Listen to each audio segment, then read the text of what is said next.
സമസ്തയുടെ അഭിമാന സ്ഥാപനമായ പട്ടിക്കാട് ജാമിയ നൂരിയ അറബിക് കോളേജിലെ ആദ്യത്തെ വിദ്യാർത്ഥി, ആ ബാച്ചിൽ സനദ് വാങ്ങുന്ന ആദ്യത്തെ വ്യക്തിത്വത്തിനുടമ, ഇന്ന് സമസ്ത കേരള ജംഇയ്യത്തുൽ ഉലമയുടെ കേന്ദ്ര മുഷാവറ അംഗം, തൃശ്ശൂരിൽ സമസ്തയ്ക്ക് നേതൃത്വം കൊടുക്കുന്ന മഹൽ വ്യക്തിത്വം ഉസ്താദ് അബ്ദുൽ ഖാദർ ഉസ്താദ് അവർകൾ നമ്മുടെ കൂടെ ചേരുകയാണ്. സുപ്രഭാതം കാരവാൻ ഇന്ന് ഉസ്താദിൻ്റെ വീട്ടിലാണുള്ളത്.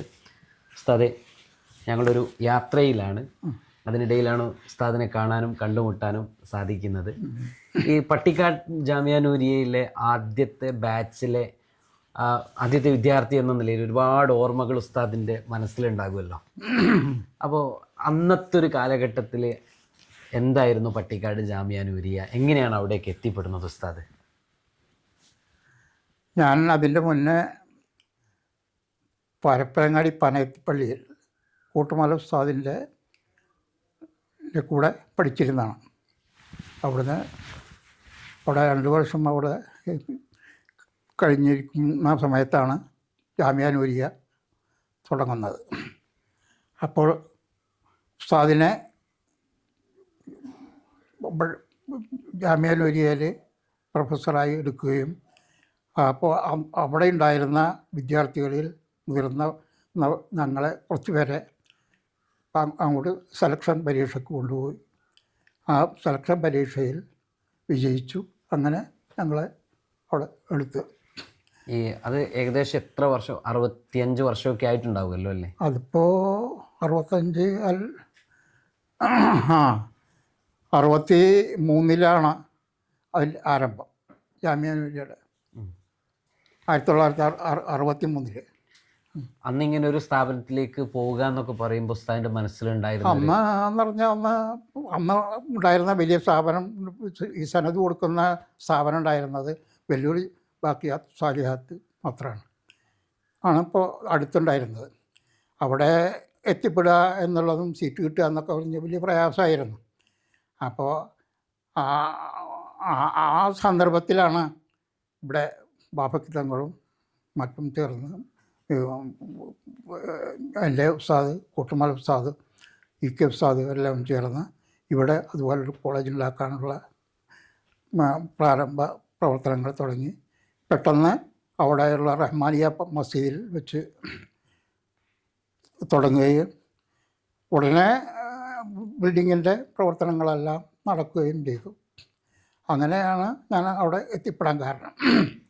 ഈ അന്നത്തെ പട്ടിക്കാട് ജാമിയ നൂരിയയുടെ കെട്ടിടവും പശ്ചാത്തലവും അതൊക്കെ എങ്ങനെയായിരുന്നു ഉണ്ടായിരുന്നത്? അന്ന് നമ്മുടെ കെട്ടിടമൊന്നും ഇല്ലായിരുന്നു.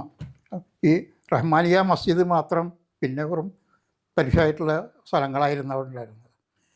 പിന്നെ പെട്ടെന്ന്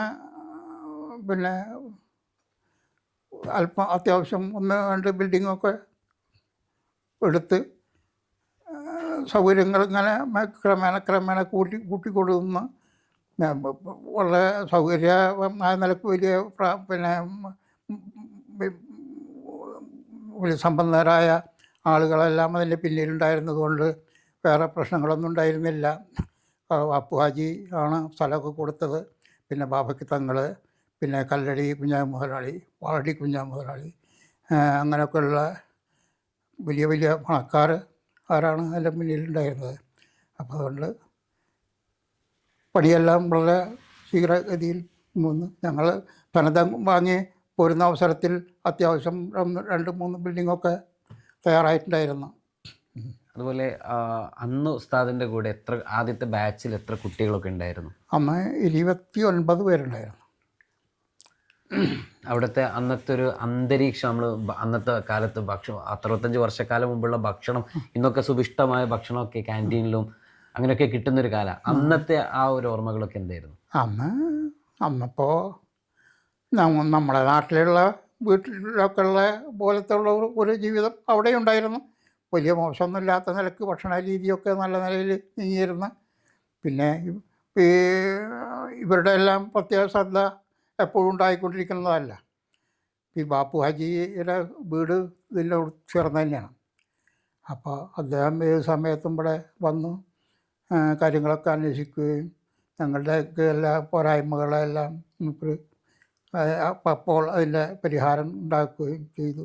ഒരു പ്രയാസമൊന്നും ഉണ്ടായിരുന്നില്ല. എത്ര കുട്ടികളായിരുന്നു ഉസ്താദിൻ്റെ കൂടെ അന്ന് ഉണ്ടായിരുന്നത് ആദ്യത്തെ ബാച്ചിൽ? ആദ്യത്തെ ബാച്ചിൽ പിന്നെ 29 കുട്ടികൾ എൻ്റെ കൂടെ ഉണ്ടായിരുന്നു. അങ്ങനെ 30 പേരാണ്. കിതാബുകളൊക്കെ ഏതായിരുന്നു അന്നുണ്ടായിരുന്നത്? സിലബസ് ആയിട്ടുണ്ടായിരുന്നോ ആ സിലബസ് എല്ലാം ആയിട്ടില്ലായിരുന്നു. അത് അന്ന് ബാക്കിയാത്തു സാലിഹാത്തിലെ സിലബസും അതെല്ലാം കുട്ടി യോജിപ്പിച്ച് അന്ന് ഇപ്പോൾ മുഖ്തസർ ക്ലാസ്, അതുപോലെ മുത്തബ്ബൽ ക്ലാസ്, അതിൽ മുഖ്തസറിൽ നമ്മുടെ കിതാബുകൾ ബൈളാവി, അതുപോലെ തുഹഫത്തുൽ മഹ്താജ്, അതെല്ലാം ആയിരുന്നു അന്ന്. അന്നത്തെ ഉസ്താദുമാരൊക്കെയായിരുന്നു അവിടെ?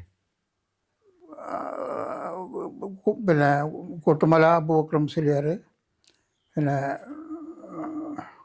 കുഞ്ഞലൈ മുസ്ലിയാർ, അവിടെ പല സ്ഥലത്തിൻ്റെ പേര് എനിക്ക് ഓർമ്മയില്ല. അലനല്ലൂർക്കാരൻ കുഞ്ഞാല മുസ്ലിയാർ, പിന്നെ PK ഉസ്താദ്. അന്നത്തെ ഒരവസ്ഥയിൽ നിന്ന് ഇന്ന് ജാമിയ ഒരുപാട് വളർന്നു. ഇത് കാണുമ്പോൾ ആദ്യത്തെ ഒരു വിദ്യാർത്ഥി എന്ന നിലയിൽ ഇന്ന് ജാമിയ ആ ഒരു ഗരിമയൊക്കെ കാണുമ്പോൾ എന്താണ് ഇപ്പം തോന്നുന്ന ഉസ്താദിന് മനസ്സിൽ? അല്ല, അതിപ്പോൾ അതിലെ കാലക്രമേണ ഉള്ള പുരോഗതി അനുസരിച്ച്, നാട്ടിലുള്ള പുരോഗതി അനുസരിച്ചൊക്കെ അവിടെയും വലിയ പുരോഗതി ഉണ്ടായിട്ടുണ്ട്. സമസ്ത 100-ാം വാർഷികം ആഘോഷിക്കുകയാണല്ലോ. എങ്ങനെയൊക്കെ ആയിരിക്കും ഉസ്താദിൻ്റെ മനസ്സിലുള്ളൊരു സമ്മേളനത്തിൻ്റെ ഒരു ചിത്രമൊക്കെ എന്താണ്? എങ്ങനെയായിരിക്കണം അതിൻ്റെ ഒരു ആഫ്റ്റർ സമ്മേളനത്തിന് ശേഷം? എന്തൊക്കെ മാറ്റങ്ങൾ നമ്മുടെ സമൂഹത്തിൽ സംഭവിക്കും? സമസ്തയിൽ എങ്ങനെ ഒക്കെ ഉണ്ടാകും? സംസ്ഥ ആവശ്യമായിട്ടുള്ള ഒരു സമ്മേളനമാണ്. 100 വർഷം ഇവിടെ പ്രവർത്തിച്ച ആ പ്രവർത്തനങ്ങളെല്ലാം ജനങ്ങളുടെ മുഖേന അവർക്ക് കാട്ടിക്കൊടുക്കാൻ അത്യാവശ്യമായിട്ടുള്ള ഒരു പരിപാടിയാണ് 100-ാം വാർഷികം ഇങ്ങനെ ഉള്ള വിപുലമായ തോതിൽ നടത്തുക എന്നുള്ളത്. അതൊക്കെ ചെയ്താൽ ഇൻഷാ അല്ലാഹ് ഇനിയും പുരോഗമിക്കുമെന്ന് തന്നെ വിശ്വസിക്കുന്നു. ഏതായിരുന്നാലും പട്ടിക്കാട് ജാമിയ നൂരിയ അറബിക് കോളേജിൽ 1ാമത്തെ ബാച്ചിൽ 10-65 വർഷങ്ങൾക്ക് മുൻപ് പഠിച്ച് സനദ് വാങ്ങിയ, ഇന്ന് സമസ്ത കേന്ദ്ര മുഷാവറയിൽ അംഗമായ ഉസ്താദിൻ്റെ കൂടെയാണ് ആ അനുഭവമാണ് നമ്മളിപ്പോൾ കേട്ടത്.